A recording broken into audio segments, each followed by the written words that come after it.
Jadi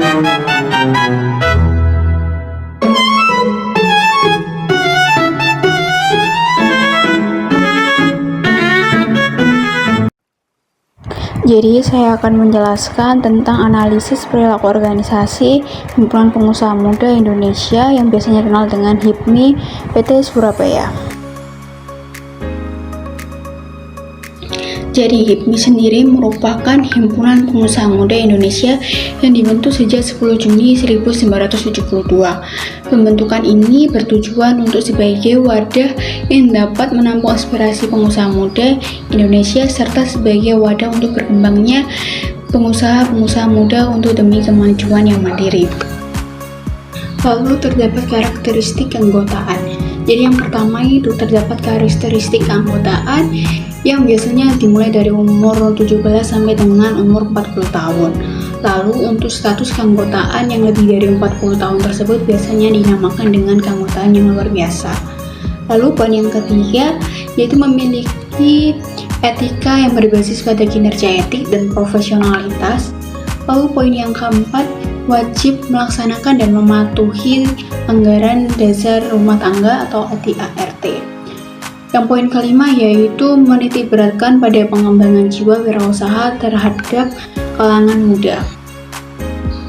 Lalu terdapat motivasi yang biasanya itu keanggotaan itu memiliki motivasi untuk bergabung dengan HIPMI itu biasanya dikarenakan suatu alasan atau dorongan yang membuat mereka bergabung dengan keanggotaan HIPMI.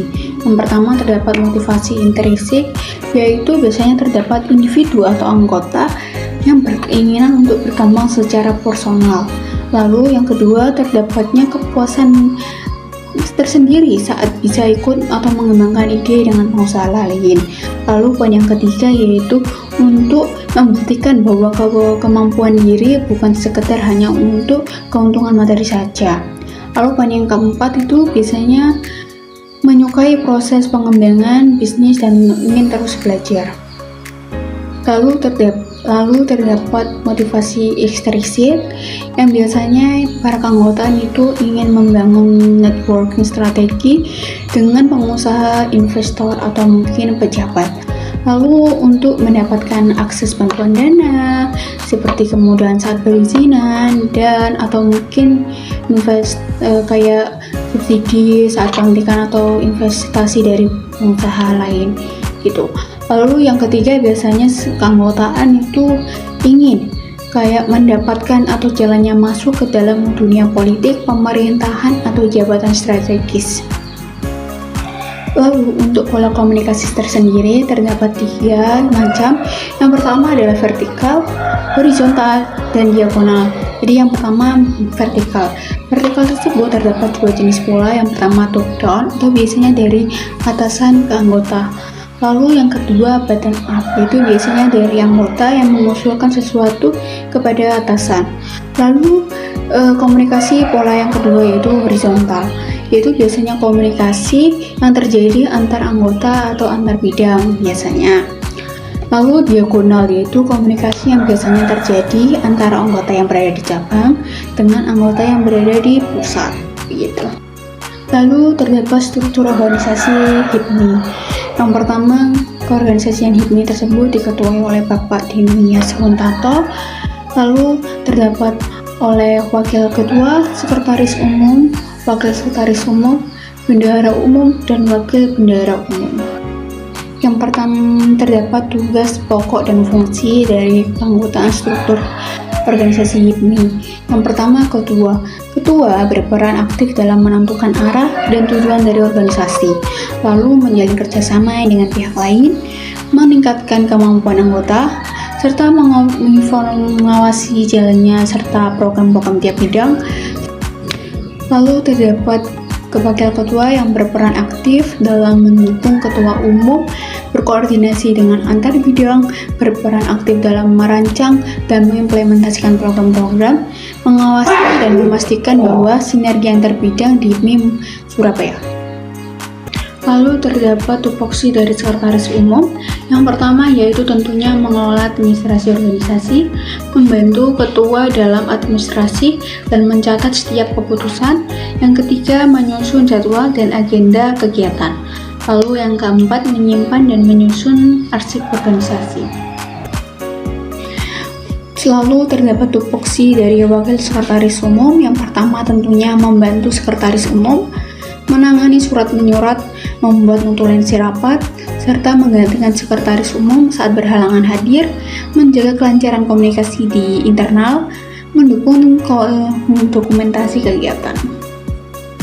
Lalu tupoksi dari bendahara umum. Yang pertama berperan aktif dalam mengelola keuangan organisasi, menyusun dan menyajikan laporan keuangan, membuat anggaran untuk kegiatan, mengawasi penggunaan dana, menyimpan dan mengatur dana kegiatan atau organisasi, serta mendukung kegiatan fundraising.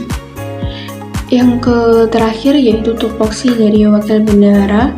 Yang pertama adalah tentunya berperan aktif dalam membantu bendahara umum, mengelola kegiatan tertentu, mewakili bendahara jika berhalangan hadir, serta membantu pengawasan penggunaan dana, serta mendukung kegiatan pengelolaan dana. Lalu terdapat kepemimpinan organisasi. Jadi HIPMI Surabaya tersebut menerapkan gaya kepemimpinan transformasional di mana para pemimpin berperan aktif sebagai inspirator dan motivator. Selain itu, tidak hanya mengejar target organisasi, tetapi juga mendorong inovasi, kolaborasi, dan pemberdayaan anggota muda. Dengan pendekatan partisipasi dan terbuka, mereka juga memfasilitasi pengembangan bisnis antara membangun jenjang strategis serta menciptakan lingkungan organisasi yang dinamis, inklusif, dan adaptif terhadap perubahan dunia usaha. Lalu yang terakhir terdapat budaya organisasi HIPMI, yang dimana budaya organisasi HIPMI Surabaya ditandai dengan semangat kewirausahaan, kolaborasi, dan solidaritas. Nilai kerjasama dalam organisasi HIPMI itu yaitu nilai kerja keras, inovasi, dan tentunya keberanian dalam mengambil resiko yang ditanamkan melalui berbagai kegiatan seperti pelatihan, monitoring, dan event bisnis. Lingkungan yang dinamis dan inklusif mendorong pertumbuhan pribadi dan profesionalitas antar anggota. Meskipun memiliki struktur yang formal, komunikasi tetap cair dan bersahabat di organisasi HIPMI, merupakan keperkuatan untuk interaksi lintas level dan regenerasi kepemimpinan yang sehat. HIPMI Surabaya sendiri merupakan menjadi rumah belajar bagi para pengusaha muda untuk tetap terus tumbuh.